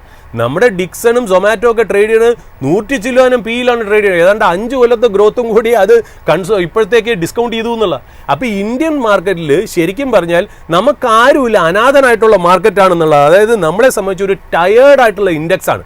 ആ ഇൻഡെക്സിന് ക്ഷീണിതനാണ്. ആ ഇൻഡെക്സിൽ പുതിയതായിട്ടുള്ള ഒരു സെക്ടറും ഇല്ല പൈസ അട്രാക്ട് ചെയ്യാൻ. നമുക്ക് ഇന്നും പറയാനുള്ളത് എന്താ? 10 കൊല്ലമായിട്ട് നമ്മൾ ഇപ്പോഴും പറഞ്ഞുകൊണ്ടിരിക്കുന്നത് നമ്മുടെ ഇൻഡെക്സ് എന്താ, Reliance, PSU banks, private banks, ഇതൊക്കെ തന്നെയല്ലേ നമ്മൾ പറഞ്ഞുകൊണ്ടിരിക്കുന്നത്. ഏതാണ് പുതിയ സെക്ടർ? എന്നാൽ അമേരിക്കയിൽ ചെല്ലുമ്പോൾ മാക്സ് 7 എന്ന് പറഞ്ഞാൽ അവർ പുതിയൊരു ഇൻഡെക്സ് ആണ് നമ്മുടെ മുന്നിലേക്ക് വെക്കുന്നത്. നമ്മളാണെങ്കിലോ ഇന്നും തന്നെ PSU ബാങ്ക്സ് കയറും, മെറ്റൽ സ്റ്റോക്സ് കയറും, ഓട്ടോമൊബൈൽ കയറും, ബാങ്ക്സ് കയറും, NBFC കയറും, ഓയിൽ ആൻഡ് ഗ്യാസ് കയറും. ഇതല്ലാതെ നമുക്ക് എന്താ പറയാനുള്ളത്? ഓട്ടോമൊബൈൽ കയറും. പിന്നെ നമ്മുടെ IT ഇൻഡെക്സ് ആണല്ലോ, ഇന്നോവേഷനിൽ ഒന്നും ചെയ്യാത്ത കാരണം IT ഇൻഡെക്സ് ആണ് ഇപ്പോൾ ഏറ്റവും വലിയ അണ്ടർ പെർഫോമർ. ഇങ്ങനെയും കൂടെ വരുമ്പോൾ ഇന്ത്യൻ മാർക്കറ്റിൻ്റെ വാല്യുവേഷൻ ഇങ്ങനെ കിടക്കുന്നതിൽ യാതൊരു രീതിയിലും സർപ്രൈസ്ഡ് അല്ല എന്നുള്ളതാണ്. അതായത് നമ്മളെ സംബന്ധിച്ച് നമ്മുടെ ഇൻഡെക്സ് എന്ന് പറഞ്ഞത് ഒരു ടയേർഡ് ആയിട്ടുള്ള ഇൻഡെക്സ് ആണ്. ആ ഇൻഡെക്സിലേക്ക് പുതിയ പൈസ, FI മണി അല്ലെങ്കിൽ പുതിയ ഇന്നോവേഷൻ്റെ അല്ലെങ്കിൽ ഹോട്ട് മണി അട്രാക്ട് ചെയ്യാൻ മാത്രമുള്ള സെക്ടേഴ്സ് ഇന്ത്യൻ ഇൻഡെക്സിൽ ഇല്ലാത്തതും, അതിൻ്റെ കൂടെ തന്നെ ഉള്ള ഏതെങ്കിലും സെക്ടറോ കമ്പനീസ് ഉണ്ടെങ്കിൽ അത് ഓവർ വാല്യൂഷനുമായിട്ട് നിൽക്കുന്നത് കാരണമാണ് ഇതായിട്ട് നിൽക്കുന്നത് എന്നുള്ള അതിൻ്റെ കൂടെയാണ്, അതിൻ്റെ മുകളിലാണ് ഈ പറഞ്ഞ പോലെ H1B വിസയുടെ ഒരു ഇഷ്യൂ വന്നതെന്നുള്ള. അപ്പോൾ ഇവിടുന്ന് IT ഇൻഡെക്സ് എങ്ങനെ തലപോലത്ത് എണീക്കും എന്നുള്ളതാണ് ഇമ്പോർട്ടൻ്റ് ആയിട്ടുള്ള കാര്യം. ഇന്ന് നമ്മുടെ പ്രേക്ഷകർക്ക് വേണ്ടി ഏത് സ്പോട്ട്ലൈറ്റ് ബിസിനസ്സാണ് പങ്കുവെക്കാനുള്ളത്? വിഷ്ണു, നമ്മളിപ്പോൾ ഡേറ്റാ സെൻറ്ററിൻ്റെ ഇന്ത്യയുടെ ഗ്രോത്ത് വെച്ച് നോക്കുമ്പോൾ നമുക്ക് ആ ഒരു സെക്ടറിനെ അവോയ്ഡ് ചെയ്തിട്ട് നമുക്കിനി ആലോചിക്കാൻ പറ്റില്ല. കാര്യം നമ്മളും ഇപ്പോൾ പറഞ്ഞത് എന്താ, ഇന്ത്യൻ മാർക്കറ്റിൽ പുതിയതായിട്ട് ഒരു ലാർജ് ചങ്ക് ഓഫ് FI മണിയോ അല്ലെങ്കിൽ പുതിയ ഗ്രോത്ത് ചേസ് ചെയ്യുന്ന ഒരു ഫണ്ടോ വേണമെന്നുണ്ടെങ്കിൽ അതിൻ്റേതായ സെക്ടർ ഇന്ത്യൻ മാർക്കറ്റിൽ വേണം എന്നുള്ളതാണ് നമ്മൾ പറയുന്നത്. അപ്പോൾ അതിൽ ഡേറ്റാ സെൻറ്റർ വളരെ ഇമ്പോർട്ടൻ്റ് ആയിട്ടുള്ള ഒരു ന്യൂ എമർജിങ് സെക്ടറാണ്. ഞാൻ അടുത്ത കാലത്ത് ജെഫ്രീസിൻ്റെ ഒരു റിപ്പോർട്ട്, അതായത് ഫോറിൻ ബ്രോക്കറേജ് കമ്പനിയായ ജെഫ്രീസിൻ്റെ ഒരു റിപ്പോർട്ട് പറയുന്നത് ഡേറ്റാ സെൻറ്ററിൻ്റെ കപ്പാസിറ്റി അടുത്ത 5 കൊല്ലം കൊണ്ട് 5 ടൈംസ് ആയിട്ട് മാറുമെന്നാണ്. അതായത് 2030 ആകുമ്പോഴത്തേക്കും 8 ഗിഗാവാട്ട് വരെയുള്ള ഡേറ്റാ സെൻറ്റേഴ്സ് വരും എന്നുള്ളതാണ് പറയപ്പെടുന്നത്. അതായത് അതിനകത്ത് അവർ പറയുന്ന ഒരു റഫ് എസ്റ്റിമേറ്റ് കാൽക്കുലേഷൻ എന്നറിയോ, ഏതാണ്ട് $30 ബില്യൺ ഇൻവെസ്റ്റ്മെൻറ്റ് ഡേറ്റാ സെൻറ്റേഴ്സിൽ നെക്സ്റ്റ് 5 ഇയേഴ്സ് കൊണ്ടുവരും. അതുമാത്രമല്ല അതിൻ്റെ റവന്യൂ പൊട്ടൻഷ്യൽ എന്ന് പറഞ്ഞാൽ $8 ബില്യൺ, $8 ബില്യൺ റവന്യൂ വരെ ഡേറ്റാ സെൻറ്റേഴ്സിൽ നിന്ന് വരാൻ ചാൻസ് ഉണ്ടെന്ന് പറയുമ്പോഴത്തേക്കും അത്രയും മാത്രം ഒരു റവന്യൂ പൂളുള്ള ഒരു ഇൻഡസ്ട്രിയെ അവോയ്ഡ് ചെയ്യാൻ പറ്റില്ല. അപ്പോൾ അത്രയും മാത്രം പുതിയ റവന്യൂ പോൾ, അതായത് ഇതുവരെ ഇല്ലാത്ത ഒരു സെക്ടർ നമ്മുടെ ബിസിനസ് സെഗ്മെൻറ്റിലേക്ക് കയറുകയാണ്. അപ്പോൾ ഡേറ്റാ സെൻറ്റർ എന്ന് പറയാം, അതിന് 8 ബില്യൺ റവന്യൂ, ഏതാണ്ട് നല്ലൊരു രീതിയിൽ ഇൻവെസ്റ്റ്മെൻറ്റും വരുന്നെന്ന് പറയുമ്പോൾ തീർച്ചയായിട്ടും അവിടെ കുറേ കമ്പനികൾക്ക് ആ റവന്യൂവിൻ്റെയും പ്രോഫിറ്റിൻ്റെയും ഭാഗമാകുമ്പോൾ അവിടെ നിന്ന് ഒരു വെൽത്ത് ക്രിയേറ്റർ വരും എന്നുള്ള കാര്യത്തിൽ സംശയമില്ല എന്നുള്ളത്. ഇപ്പോൾ ഡേറ്റാ സെൻറ്ററിനെ സംബന്ധിച്ച് സാധാരണ നമ്മുടെ ഒരു പ്രേക്ഷകരും ചോദിക്കാറുണ്ട്, എന്താണ് ഈ ഡേറ്റാ സെൻറ്റർ? ഡേറ്റാ സെൻറ്ററിനെ സിമ്പിളായിട്ട് പറയാം. ഇപ്പോൾ നമ്മളൊരു ഓഫീസാണെന്ന് വിചാരിക്കും. ഇപ്പോൾ മൈഫിൻ ഓഫീസിൽ തന്നെ മൈഫിൻ്റെ ഒരുപാട് ആപ്ലിക്കേഷൻസിന് നമുക്ക് ഹാർഡ്വെയറും സോഫ്റ്റ്വെയറും വേണം, അല്ലേ?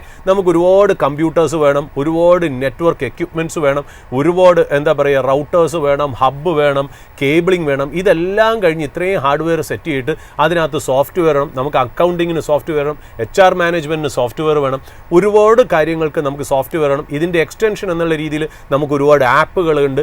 അതായത് ഒരുപാട് ഡേറ്റ, ഹാർഡ്വെയർ, സോഫ്റ്റ്വെയർ എല്ലാം കൂടെ ചേരുന്നതാണ് നമ്മുടെ മൈഫിൻ്റെ എന്ന് പറഞ്ഞാൽ ഏതൊരു ഓഫീസിൻ്റെയും ശരിക്കും പറഞ്ഞാൽ ഒരു IT ഇൻഫ്രാസ്ട്രക്ചർ എന്ന് പറയും. പക്ഷേ ഈ IT ഇൻഫ്രാസ്ട്രക്ചറിൻ്റെ ഒരു കുഴപ്പമുണ്ട്. ഞാനിത് സിമ്പിൾ ടേംസിലാണ് ഡേറ്റാ സെൻറ്റർ പറയുന്നത് കേട്ടോ, ടെക്നിക്കലായിട്ടുള്ള കാര്യങ്ങളെ ഞാൻ പറയുന്നില്ല. എനിക്ക് ഇതിനേക്കാളും ഇതായിട്ട് എക്സ്പ്ലെയിൻ ചെയ്യാൻ അറിയാത്തിട്ടല്ല, നമ്മളത് വേണ്ട എന്ന് വെച്ചിട്ടാണ് സാധാരണ പ്രേക്ഷകനും കൂടെ അഡ്രസ്സ് ചെയ്യാനാണ്. അതായത് നമ്മളിപ്പോൾ ആലോചിക്കുക, ഇതേപോലെ ഈ ബിൽഡിങ്ങിൽ 10-20 കമ്പനി ഉണ്ടെന്ന് വിചാരിക്കുക.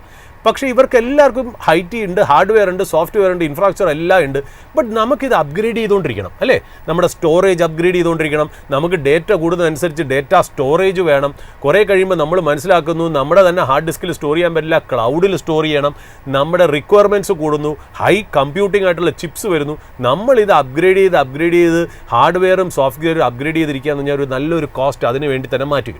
അപ്പോൾ നമ്മൾ ഈ ബിൽഡിങ്ങിൽ എല്ലാവരും കൂടി തീരുമാനിച്ചിട്ട് പറയുകയാണ്, ഒരു കോമൺ ആയിട്ട് ഒരു സാധനം നമുക്ക് വച്ചിട്ട് നമ്മളെല്ലാം കൂടെ അതിനകത്ത് റെൻറ്റ് കൊടുത്ത് ആ സർവീസ് എടുത്താലോ? ആ കോമൺ ആയിട്ട് വയ്ക്കുന്ന സാധനം എല്ലാ കാര്യങ്ങളും നോക്കിക്കോളും. എന്താ ഇപ്പോൾ അപ്ഗ്രേഡേഷൻ വേണം, ആ മൈഫിൻ ഇത്രയും കൊടുക്കാം, വേറൊരു കമ്പനിക്ക് ഇത്രയും കൊടുക്കാം, മറ്റവർക്ക് ഇത്രയും കൊടുക്കാം. അതുമാത്രമല്ല IT ഹാർഡ്വെയർ ഒക്കെ നമുക്ക് തന്നെ സെൻട്രലൈസ്ഡ് ആയിട്ട് നിന്ന് അപ്ഗ്രേഡ് ചെയ്യാം. പിന്നെ ഇതിൻ്റെ സേഫ്റ്റി, സെക്യൂരിറ്റി, അതായത് നമുക്ക് ഈ പറയുന്ന പോലെ നമ്മൾ ഈ ആൻറ്റിവൈറസ് സോഫ്റ്റ്വെയർ, ഫയർ വാൾ, ഇതൊക്കെ ഒറ്റ സ്ഥലത്ത് ചെയ്താൽ മതി. എല്ലാ കമ്പനീസിനും ചെയ്യേണ്ട കാര്യമില്ല. അപ്പോൾ ഒറ്റ സ്ഥലത്ത് തന്നെ ചെയ്താൽ മതി, ഒറ്റ സ്ഥലത്ത് ഹാർഡ്വെയർ മാറ്റിയാൽ മതി. ഇനി അത് മാത്രമല്ല ബാക്കപ്പ്, അതായത് അൺഇൻറ്ററപ്റ്റഡ് ആയിട്ടുള്ള പവർ സപ്ലൈ വേണം, അതിന് ജനറേറ്റേഴ്സ് വേണം, UPS വേണം, കേബിളിംഗ് സിസ്റ്റം വേണം. ഇതെല്ലാം നമുക്ക് ഒറ്റ സ്ഥലത്ത് കൊടുത്താൽ പോരെ. എന്ന് ആലോചിക്കുന്നത്. എന്നിട്ട് ബാക്കി എല്ലാ കമ്പനികളും അതിനെ ലീസ് ഔട്ട് ചെയ്ത് റെൻറ്റിന് എടുത്താൽ പോരെ. അപ്പം നമ്മളെ സംബന്ധിച്ച് നമ്മുടെ IT ഇൻഫ്രാസ്ട്രക്ചർ നമ്മൾ ഔട്ട്സോഴ്സ് ചെയ്തിരിക്കുന്നു. നമ്മൾ ഇതിനെക്കുറിച്ച് പേടിക്കേണ്ട കാര്യമില്ല. നമ്മുടെ എല്ലാവരെയും ഡെസ്കിൽ ചെറുതായിട്ട് ഈ പറഞ്ഞ പോലെ മൊബൈലിലോ അല്ലെങ്കിൽ ചെറിയ ലാപ്ടോപ്പിലോ മാത്രം കാര്യങ്ങൾ ആക്സസ് ചെയ്താൽ മാത്രം മതി എന്നുള്ള രീതിയിലാണ്. സെർവറൊക്കെ നമ്മൾ ഔട്ട്സോഴ്സ് ചെയ്തിരിക്കുന്നു എന്നുള്ള രീതിയിലാണ്. ഇതിനെയാണ് ഡേറ്റാ സെൻറ്ററിനെ നമ്മളൊരു സിമ്പിൾ ഭാഷയിൽ പറയുന്നത്. അപ്പോൾ ഡേറ്റാ സെൻറ്റർ എന്ന് പറയുന്നത് ഇപ്പം നമ്മൾ ഈ ബിൽഡിങ്ങിൽ ഒരു 5-7 കമ്പനികൾക്ക് സെൻട്രലൈസ്ഡ് ആയിട്ട് വരുന്നത് പോലെ നമുക്ക് ഡേറ്റാ സെൻറ്റർ എന്ന് പറഞ്ഞാൽ മച്ച് ലാർജർ ആയിട്ടുള്ള കുറേ പേരെ അഡ്രസ്സ് ചെയ്യുന്ന ഒരു സിസ്റ്റമാണ് ഡേറ്റാ സെൻറ്റർ എന്ന് പറഞ്ഞാൽ. അപ്പോൾ ഡേറ്റാ സെൻറ്റർ ഒരുപാട് കാര്യങ്ങൾക്ക് സൊല്യൂഷൻ കൊണ്ടുവരണം. അതായത് നമ്മുടെയൊക്കെ ഒരുപാട് പൈസ ഇൻവെസ്റ്റ്മെൻറ്റിൻ്റെ ആ ഒരു ആവശ്യകത കുറയ്ക്കുന്നു. അപ്ഗ്രഡേഷൻ അവിടെ നടക്കുന്നു. അവർക്ക് നമ്മളൊരു റെൻറ്റ് കൊടുക്കുന്നു. ഇതാണ് സിമ്പിൾ ഭാഷയിൽ ഒരു ഡേറ്റാ സെൻറ്റർ എന്ന് പറയുന്നത്. അപ്പോൾ ഒരു ഡേറ്റാ സെൻറ്റർ എക്കോസിസ്റ്റം എന്ന് പറഞ്ഞാൽ അതിൻ്റെ വാല്യൂ ചെയിനിൽ ആരൊക്കെ ബെനിഫിഷ്യൽ ആവും എന്ന് ചോദിച്ചു കഴിഞ്ഞാൽ അതിനകത്ത് ഒരുപാട് ബിസിനസ്സുകളുണ്ട്. ചില ബിസിനസ്സുകൾ ഒരുപാട് ഇൻവെസ്റ്റ്മെൻറ്റ് ചെയ്തിട്ട് ലോ മാർജിനാണ് കിട്ടുന്നത്. ചില ബിസിനസ്സുകൾക്ക് അതിനകത്ത് ഒരു ഇൻവെസ്റ്റ്മെൻറ്റും ഇല്ലാതെ ഹൈ മാർജിൻ ബിസിനസ് കിട്ടും. അങ്ങനത്തെ രീതിയിൽ പല വെൻഡേഴ്സ് അല്ലെങ്കിൽ പല സെക്ടറുകൾ ഒന്നിച്ചാണ് ഒരു ഡേറ്റാ സെൻറ്റർ ബിൽഡ് ചെയ്യണേ എന്നുള്ള. അപ്പോൾ ആ ഡേറ്റാ സെൻറ്ററിന് ഒരു എക്സാമ്പിൾ നോക്കാം. ഈ ഡേറ്റാ സെൻറ്റർ ഓപ്പറേറ്റർ അതൊരു first category. Data centre operator എന്ന് പറഞ്ഞാൽ ഒരു കമ്പനി തീരുമാനിക്കുന്നു നമുക്കൊരു ഡേറ്റാ സെൻറ്റർ വേണം എന്നുള്ളത്. അങ്ങനത്തെ കമ്പനികൾ നമ്മൾ നോക്കുകയാണെങ്കിൽ ആരാ? ഇപ്പോൾ ഒരു എക്സാമ്പിൾ പറയുന്നത് റിലയൻസ്, അഡാനി, അല്ലെങ്കിൽ എയർടെൽ, YOTA എന്ന് പറയുന്ന കമ്പനികളാണ് തീരുമാനിക്കുന്നത്. ഞാനൊരു എക്സാമ്പിളായിട്ട് പറഞ്ഞെന്നുള്ളൂ, എല്ലാം ഞാൻ കവർ ചെയ്തിട്ടില്ല. ഒരു എക്സാമ്പിളിന് വേണ്ടി പറയും. ഈ കമ്പനികളൊക്കെ തീരുമാനിക്കണം നമുക്കൊരു ഡേറ്റാ സെൻറ്റർ ഉണ്ടാക്കണം എന്ന് തീരുമാനിക്കുകയാണ്. അതിന് വേണ്ടിയിട്ട് അവർ ഇൻവെസ്റ്റ്മെൻറ്റ് തയ്യാറാവുന്നു. സോ ഡേറ്റാ സെൻറ്റർ ഓപ്പറേറ്റേഴ്സ് പറഞ്ഞാൽ first category of businesses in the entire data centre ecosystem. രണ്ടാമത്തെ ഈ ഡേറ്റാ സെൻറ്റർ ആരെങ്കിലും ബിൽഡ് ചെയ്യണ്ടേ? അതായത് ഇതിന് കൺസ്ട്രക്ട് ചെയ്യണം. ഈ കൺസ്ട്രക്ട് അതായത് നമ്മൾ പറയുന്നത് EPC കൺസ്ട്രക്ഷൻ, അതായത് ഇത് ബിൽഡ് ചെയ്ത് സിവിൽ, മെക്കാനിക്കൽ, എഞ്ചിനീയറിംഗ്, അതായത് ഇതിന് സ്ട്രക്ചേഴ്സ് ഉണ്ടാക്കണം. ആ സ്ട്രക്ചറിനകത്ത് ബാക്കിയുള്ള മെക്കാനിക്കൽ കാര്യങ്ങൾ സെറ്റ് ചെയ്യണം, IT കാര്യങ്ങൾ, ഇതെല്ലാം ചെയ്യുന്ന കമ്പനികളെയാണ് നമ്മൾ EPC കോൺട്രാക്ടേഴ്സ്. ആ EPC കോൺട്രാക്ടേഴ്സ് നമ്മൾ പറയുകയാണെങ്കിൽ ആരൊക്കെ? L&T, Larsen and Toubro, Sterling and Wilson, Shapoorji Pallonji, അതായത് ടാറ്റാ സൺസിൻ്റെ ഒരു ഷെയർ ഹോൾഡർ ആയിരുന്നു ഷപ്പൂർജി പല്ലുവഞ്ചി. ഇവരൊക്കെയാണ് ഈ കൺസ്ട്രക്ഷൻ കാര്യങ്ങളൊക്കെ, ഡേറ്റാ സെൻറ്റർ കൺസ്ട്രക്ട് ചെയ്യുന്ന കാര്യങ്ങളൊക്കെ ഏറ്റെടുക്കുന്ന കമ്പനികൾ. മൂന്നാമത്തേന്ന് പറഞ്ഞാൽ ഈ ഡേറ്റാ സെൻറ്റർ നമ്മൾ ഈ പറഞ്ഞ പോലെ അതിനകത്ത് ഇലക്ട്രിക്കൽ കാര്യങ്ങൾ ചെയ്തു, മെക്കാനിക്കൽ കാര്യങ്ങൾ ചെയ്തു, സിവിൽ കൺസ്ട്രക്ഷൻ എല്ലാം ചെയ്തു കഴിഞ്ഞാൽ നമുക്ക് ഇതിനകത്തൊരു IT ഇൻഫ്രാസ്ട്രക്ചർ ക്രിയേറ്റ് ചെയ്യണ്ടേ? IT ഇൻഫ്രാസ്ട്രക്ചറിന് വേണ്ടിയിട്ട് IT ഹാർഡ്വെയർ വേണം. അങ്ങനത്തെ കാര്യങ്ങളെല്ലാം സപ്ലൈ ചെയ്യണതാ ഹാർഡ്വെയർ കൊടുക്കുന്ന കമ്പനികൾ. ഇപ്പം നമ്മൾ നോക്കുകയാണെങ്കിൽ ഇപ്പോൾ ചിപ്പിൽ ആരാ നമ്മൾ എന്നും പറഞ്ഞുകൊണ്ടിരിക്കുന്നത്? NVIDIA, AMD, Intel, Broadcom, Huawei ഇങ്ങനത്തെ കമ്പനികളുടെ ചിപ്പും ചിപ്സെറ്റ്സും സെമി കണ്ടക്ടേഴ്സും അതിനകത്ത് യൂസ് ചെയ്യണമെന്ന് എന്നുള്ളൂ. പക്ഷേ നമ്മളെ സംബന്ധിച്ച് ഈ പറയുന്ന പോലെ ഒരു പ്രത്യേകിച്ച് ഇന്ത്യൻ കമ്പനിക്ക് അവിടെ ഒരു പാർട്ടിസിപ്പേഷൻ ഇല്ല എന്നുള്ളതും കൂടെ നമ്മൾ പ്രത്യേകം പറയേണ്ടിയിരിക്കുന്നു. ഇനിയിപ്പോൾ ഈ IT ഹാർഡ്വെയർ ഒക്കെ വന്നു കഴിഞ്ഞാൽ ഇതിൻ്റെ ഡേറ്റാസൊക്കെ സ്റ്റോർ ചെയ്യാനായിട്ട് ക്ലൗഡ് സിസ്റ്റം അതിനകത്ത് വേണമല്ലോ. ആ ക്ലൗഡ് സിസ്റ്റം പ്രൊവൈഡ് ചെയ്യുന്ന കമ്പനീസാണ് ഫോർത്ത് ടൈപ്പ് കാറ്റഗറി. ഇപ്പോൾ ക്ലൗഡ് പ്രൊവൈഡ് ചെയ്യുന്ന കമ്പനികൾ ആരൊക്കെ നമ്മൾ നോക്കുകയാണെങ്കിൽ Amazon web services, Microsoft assure, Google cloud, ഇവരൊക്കെയാണ് ആ ക്ലൗഡ് ഫെസിലിറ്റി കൊടുക്കുന്നതെന്ന്. അപ്പോൾ അവരാണ് നാലാമത്തെ കാറ്റഗറി. അഞ്ചാമത്തെ കാറ്റഗറി ആൾക്കാരാരാ? ഇതെല്ലാം ചെയ്ത് ക്ലൗഡ് സെറ്റാക്കി, IT ഹാർഡ്വെയർ സെറ്റാക്കി, സിവിലും മെക്കാനിക്കൽ ഇലക്ട്രിക്കൽ ആയിട്ടുള്ള സ്ട്രക്ചർ ശരിയാക്കി കഴിഞ്ഞാൽ പിന്നെന്താ വേണ്ടത്? ഇതിനകത്ത് വർക്ക് ചെയ്യാനുള്ള സോഫ്റ്റ്വെയറും ആവശ്യമുള്ള നെറ്റ്വർക്കിംഗ് സാധനങ്ങളും ഒക്കെ വേണം. അപ്പോൾ അവിടെയൊക്കെയാണ് നമ്മൾ ഈ പറയുന്ന നമ്മൾ കേട്ടിട്ടില്ലേ സിസ്കോ, VMware പോലുള്ള കമ്പനി. നമ്മളിപ്പോൾ ഏത് കമ്പനിയിൽ നോക്കുകയാണെങ്കിലും നമ്മളിങ്ങനെ നെറ്റ്വർക്കിങ്ങിന് വേണ്ടിയിട്ടുള്ള സോഫ്റ്റ്വെയർ ഒക്കെ സപ്ലൈ ചെയ്യുന്നത് സിസ്കോ പോലത്തെ, VMware പോലത്തെ കമ്പനികളാണ്. അപ്പോൾ ഇതിൻ്റെ സോഫ്റ്റ്വെയർ ആൻഡ് നെറ്റ്വർക്കിംഗ് ആണ് ഒരു അഞ്ചാമത്തെ കാറ്റഗറി ആയിട്ട് വരുന്നത്. ആറാമത്തെ കാറ്റഗറി എന്ന് നമ്മൾ പറയുമ്പോൾ എന്താ? സെക്യൂരിറ്റി സിസ്റ്റം എന്ന് പറഞ്ഞാൽ ഇതെല്ലാം ഇൻസ്റ്റാൾ ചെയ്ത് കഴിഞ്ഞാൽ ഈ ഫെസിലിറ്റിക്ക് ഒരു സെക്യൂരിറ്റി കവർ കൊടുക്കണ്ടേ? ഈ സെക്യൂരിറ്റി കവർ കൊടുക്കുമ്പോൾ എന്താണെന്ന് പറയുക? പേഴ്സണൽസ് വേണം, അതായത് സെക്യൂരിറ്റി ഗാർഡ്സ് വേണം, ക്യാമറ വേണം. അപ്പോൾ ഇതൊക്കെ കൊണ്ടുവരുന്ന CCTV ഒക്കെ സപ്ലൈ ചെയ്യുന്ന കമ്പനികൾ, അപ്പോൾ അതായത് സെക്യൂരിറ്റി സപ്ലൈ ചെയ്യുന്ന കമ്പനികൾ, അതായത് SIS, G4S, അതായത് ഗ്രൂപ്പ് 4 കമ്പനീസ്, പിന്നെ ഡിക്സൺ, HFCL, ഡീലിംഗ്, ഇവരൊക്കെ CCTV ക്യാമറ ഒക്കെ സപ്ലൈ ചെയ്യണവരാ. അപ്പോൾ ഇവരൊക്കെയാണ് ശരിക്കും പറഞ്ഞാൽ ഒരു സിക്സ്ത് കാറ്റഗറി ആരാ? സെക്യൂരിറ്റി സിസ്റ്റംസ് സപ്ലൈ ചെയ്യുന്നവരാണ്. ഞാൻ ഓടിച്ചോടിച്ച് പോവുകയാണ്, ഈ ടൈം ഇല്ലാത്തതുകൊണ്ട്. ഇനി ഏഴാമത്തെ കാറ്റഗറി നോക്കുകയാണെങ്കിൽ പവർ യൂട്ടിലിറ്റി എന്താ? ഒരു ഡേറ്റാ സെൻറ്ററിന് എത്ര പവർ വേണമെന്ന് വെച്ചിട്ടാണ്? ഒരു വലിയ ഡേറ്റാ സെൻറ്ററിന് ശരിക്കും പറഞ്ഞാൽ 4 ലക്ഷം ഇലക്ട്രിക് വെഹിക്കിൾസ് ചാർജ് ചെയ്യാനുള്ള പവർ വേണം. ഡേറ്റാ സെൻറ്റർ എന്ന് പറഞ്ഞാൽ ഭയങ്കര പവർ കൺസ്യൂമിങ് സാധനമാണ്. അപ്പോൾ അവിടെ അതിനകത്ത് ഒരുപാട് ശരിക്കും പറഞ്ഞാൽ സ്റ്റഡി ആയിട്ടുള്ള അൺഇൻറ്ററപ്റ്റഡ് പവർ സപ്ലൈ അതിനകത്ത് വരണം എന്നുള്ള. അപ്പോൾ പവർ സോഴ്സ് ചിലപ്പോൾ സോളാർ രീതിയിലായിരിക്കാം ഡേറ്റാ സെൻറ്ററിന് നമ്മളൊരു പവർ സോഴ്സ് കണ്ടുപിടിക്കുന്നത്. അങ്ങനെ കണ്ടുപിടിച്ചാൽ തന്നെ അത് അൺഇൻറ്ററപ്റ്റഡ് ആയിട്ട് നമ്മൾ കൊടുക്കണം. UPS വേണം, പവർ കേബിൾസ് വേണം, പവർ എക്യുപ്മെൻറ്റ്സ് വേണം, പവർ ജനറേറ്റേഴ്സ് വേണം, സ്വിച്ച് ഓവേഴ്സ് വേണം. അങ്ങനെ ഒരുപാട് ഇലക്ട്രിക്കൽ ഡിവൈസസ് അതിനകത്ത് വരുന്നു എന്നുള്ളതാണ് അതിനകത്ത് ഇമ്പോർട്ടൻ്റ് ആയിട്ടുള്ള കാര്യം. അപ്പോൾ ഇലക്ട്രിക്കൽ ഡിവൈസസ്, കമ്പോണൻസ്, വയേഴ്സ് ഒക്കെ കൊടുക്കുന്ന കമ്പനികൾ പവർ ആൻഡ് യൂട്ടിലിറ്റി കമ്പനികളാണ് 7ാമത്തെ ആയിട്ടുള്ളൊരു പോയിന്റ്. 8ാമത്തതാണ് ഏറ്റവും ഇമ്പോർട്ടൻ്റ് ആയിട്ടും എനിക്ക് വളരെ രസകരമായിട്ടുള്ള കാര്യം. ഈ സെക്ടറിൽ ഓപ്പറേറ്റ് ചെയ്യുന്ന കമ്പനികളെന്ന് വെച്ചാൽ ഇവർക്ക് ശരിക്കും പറഞ്ഞാൽ വലിയ ഇൻവെസ്റ്റ്മെൻ്റ് ഒന്നുമില്ല. ഇവർ ശരിക്കും പറഞ്ഞാൽ പ്രോജക്റ്റ് ചെയ്യുന്നു, കാശ് മേടിക്കുന്നു എന്നുള്ള രീതിയിലാണ് അവർ പോകുന്നത്. അതായത് cooling and infra vendors. Cooling infra എന്ന് വെച്ചാൽ ഒരു ഡേറ്റാ സെൻറ്റർ ജനറേറ്റ് ചെയ്യണ ചൂടെന്ന് പറയുന്നത് ഭയങ്കര ചൂടാണ്. ആ ചൂടിനെ കൂൾ ചെയ്യണം. ആ കൂൾ ചെയ്യാനുള്ള AC വേണം, ബാക്കിയുള്ള കാര്യങ്ങളൊക്കെ വേണമെന്നുണ്ടെങ്കിൽ അവിടെയാണ് ഈ പറയുന്ന പോലെ HVAC എന്ന് പറയുന്ന കമ്പനികൾ. HVAC കാറ്റഗറി കമ്പനീസ് എന്ന് പറയുന്നത് എന്താ? Heating, ventilation and cooling providers. ആ കമ്പനികളാണ് ശരിക്കും പറഞ്ഞാൽ അവിടെ ഇമ്പോർട്ടൻ്റ് ആയിട്ട് വരുന്നത്. അതായത് ഈ ലോകത്ത് ഇൻവെസ്റ്റ്മെൻറ്റിൽ പിക്ക് ആൻഡ് ഷവൽസ് തീം എന്നുണ്ട്. പിക്ക് ആൻഡ് ഷവൽസ് തീം എന്ന് പറഞ്ഞാൽ എന്തെന്നറിയോ? നമ്മൾ പണ്ട് കാലിഫോർണിയ, അമേരിക്കയിൽ ഗോൾഡ് റഷ്, അതായത് ഒരു ന്യൂസ് ഇറങ്ങി. അതായത് കാലിഫോർണിയ ഗോൾഡ് റഷ്, എവിടെ പോയി നമ്മൾ കുഴിച്ചാലും ഗോൾഡ് കിട്ടുന്നു. നാട്ടുകാരൊക്കെ ഗോൾഡ് കംപ്ലീറ്റ് കുഴിക്കാനായിട്ട് പോയി. എന്നാൽ കുഴിക്കാൻ പോയ മൈനർമാരല്ല, MINER മൈനേഴ്സ്, മൈനിങ് ചെയ്യുന്ന ആൾക്കാരല്ല കാശുണ്ടാക്കിയത്. ഏറ്റവും കൂടുതൽ കാശുണ്ടാക്കിയാരോ? പിക്കാക്സും ഷവൽസും വിറ്റവരാണ്. ആ പിക്കാക്സും ഷവൽസും വിറ്റവർ ഈ മൈനിങ് ചെയ്യുന്നവരെക്കാളും കൂടുതൽ കാശുണ്ടാക്കിയോണ്ട് അതിനെ പിക്ക് ആൻഡ് ഷവൽസ് തീം എന്ന് പറയുന്നത്. എന്തിനാ? നമുക്കറിയാവുന്നുള്ളൊരു ബ്രാൻഡ് ഈ പിക്ക് ആൻഡ് ഷവൽസ് ഈ കാലിഫോർണിയ ഗോൾഡ് റഷിലുണ്ട്. Levi Strauss jeans. മൈനിങ് ചെയ്യാൻ പോയ ആൾക്കാർ ഇട്ടിരുന്ന ജീൻസാണ് ലെവൈ സ്ട്രോസ് ജീൻസ്. അതെങ്ങനെ വന്നു എന്നുള്ളത് നമുക്കറിയാം. അപ്പോൾ ഈ ഡേറ്റാ സെൻറ്റർ തീമിലെ പിക്ക് ആൻഡ് ഷവൽസ് തീമാണ് ഈ HVAC അല്ലെങ്കിൽ heating, ventilation and cooling providers എന്ന് പറഞ്ഞാൽ അതിൽ ഇന്ത്യയിലെ one of the best companies ആയ ബ്ലൂ സ്റ്റാർ ആണ് ഇന്നത്തെ സ്പോട്ട്ലൈറ്റ് ബിസിനസ്. ബ്ലൂ സ്റ്റാർ നമുക്കറിയാം അവരുടെ നോർമൽ ബിസിനസ് പറഞ്ഞാൽ AC, പിന്നെ അത് മാത്രമല്ല ഫ്രീസർ, ചില്ലേഴ്സ്, വാട്ടർ കൂളേഴ്സ്, ഇങ്ങനത്തെ കാര്യങ്ങളാണ് അവർ ചെയ്യുന്നത്. ആ പ്രോഡക്ട്സ് അവർ ചെയ്യുന്നത് കൂടാതെ അവർക്ക് ഈ HVACയും ഇലക്ട്രോ മെക്കാനിക്കൽ ഡിവിഷനുണ്ട്. ഈ HVAC ഇലക്ട്രോ മെക്കാനിക്കൽ ഡിവിഷൻ എന്ന് വെച്ചാൽ നമ്മൾ കൂടുതലും അവർ പ്രോജക്റ്റ് ചെയ്യുന്നത് മോള്, എയർപോർട്ട്, ഹോട്ടൽ, അങ്ങനത്തെയൊക്കെ കമ്പനിക്ക് സെൻട്രലൈസ്ഡ് ആയിട്ടുള്ള AC ഒക്കെ ചെയ്യുക എന്ന് പറയുന്നതായിരുന്നു. ആ ഒരു VRF, ഡക്ട് AC ഇങ്ങനെയൊക്കെ ചെയ്യുന്ന കമ്പനിയായിരുന്നു ബ്ലൂ സ്റ്റാർ. ഇപ്പോൾ അവരുടെ ബിസിനസ് സെഗ്മെൻറ്റിലേക്ക് പുതിയൊരു ബിസിനസ് സെഗ്മെൻറ്റ് വന്നിരിക്കുന്നു, cooling system providers for data centres എന്നുള്ളതാണ്. ഇതൊരു പിക്ക് ആൻഡ് ഷവൽസ് തീമാണ്. അതായത് ഡേറ്റാ സെൻറ്ററിൽ നമ്മൾ ഒളിഞ്ഞു കിടക്കുന്ന ഒരു ബിസിനസ്സാണ് ഈ പറയുന്ന പോലെ ബ്ലൂ സ്റ്റാറിൻ്റെ ഈ HVAC ടീം എന്ന് പറയുന്നത്. ബ്ലൂ സ്റ്റാർ ആണ് ഈ പറയുന്ന പോലെ പല കൂളിംഗ് സിസ്റ്റത്തിനും ഇമ്പോർട്ടൻ്റ് ആയിട്ട്. ബ്ലൂ സ്റ്റാറും വോൾട്ടാസും ഉണ്ട്. പിന്നെ ഇത് കൂടാതെ ഹിറ്റാച്ചി, അങ്ങനെ പല കമ്പനികളും ഉണ്ടെങ്കിലും ബ്ലൂ സ്റ്റാർ എന്ന് പറയുന്നത് വെൽ ഗിയർഡ് അപ്പ് ആണ് എന്നുള്ള രീതിയിലാണ് ഇപ്പോൾ അവർ മാനേജ്മെൻറ്റ് എക്സാക്റ്റ് ആയിട്ടുള്ള അവർ റവന്യൂ കോൺട്രിബ്യൂഷൻ ഒന്നും പറഞ്ഞില്ലെങ്കിലും ഒരു റഫ് കാൽക്കുലേഷൻ പറയുന്നത് ഏതാണ്ട് 2000 crores ഓഫ് ബിസിനസ് ഏതാണ്ട് ഇനി ഡേറ്റാ സെൻറ്ററിലേക്ക് അവർ ഇൻവെസ്റ്റ് ചെയ്യുന്നുള്ള. അപ്പോൾ ഇന്ത്യയിൽ ശരിക്കും പറഞ്ഞാൽ ബ്ലൂ സ്റ്റാർ വലിയൊരു പ്ലെയറാണ് AC ആൻഡ് കൂളിംഗ് സെഗ്മെൻറ്റിൽ. ഡേറ്റാ സെൻറ്റേഴ്സ് ഇവിടുന്ന് 5 times ഗ്രോ ചെയ്യുകയാണെന്നുണ്ടെങ്കിൽ ഈ HVAC അല്ലെങ്കിൽ ഇലക്ട്രോ മെക്കാനിക്കൽ ഈ കൂളിംഗ് സർവീസസ് പ്രൊവൈഡ് ചെയ്യുന്ന ബ്ലൂ സ്റ്റാർ പോലത്തെ കമ്പനിക്ക് വളരെ ഇമ്പോർട്ടൻ്റ് ആയിട്ട് വരും എന്നുള്ളതാണ് അതിനകത്ത് വരുന്ന കാര്യം. ഈ കമ്പനിയുടെ റവന്യൂ എന്ന് പറഞ്ഞാൽ 11,976 crores ആണ്. നെറ്റ് പ്രോഫിറ്റ് 591 crores ആണ്. ഇവർ ശരിക്കും പറഞ്ഞാൽ FY24 to FY25 അവരുടെ റവന്യൂ ഗ്രോത്ത് തന്നെ നോക്കുകയാണെങ്കിൽ 23% ഗ്രോ ചെയ്തൊരു കമ്പനിയാണ് ബ്ലൂ സ്റ്റാർ. ഇനി അങ്ങോട്ട് അതായത് നോർമൽ കണ്ടീഷനിൽ തന്നെ അവർക്ക് 23%, 20% പ്ലസ് ഗ്രോത്ത് വരികയാണെങ്കിൽ ഈ ഡേറ്റാ സെൻറ്ററിൻ്റെ ഗ്രോത്തും കൂടെ വരുമ്പോൾ ഇത് നല്ല രീതിയിലേക്ക് വരൂലേ എന്നുള്ളതാണ് നമ്മൾ ശരിക്കും പറഞ്ഞാൽ നോക്കേണ്ടത്. ഇതിൻ്റെ മാർക്കറ്റ് പ്രൈസ് പറഞ്ഞാൽ 1964 രൂപയാണ്.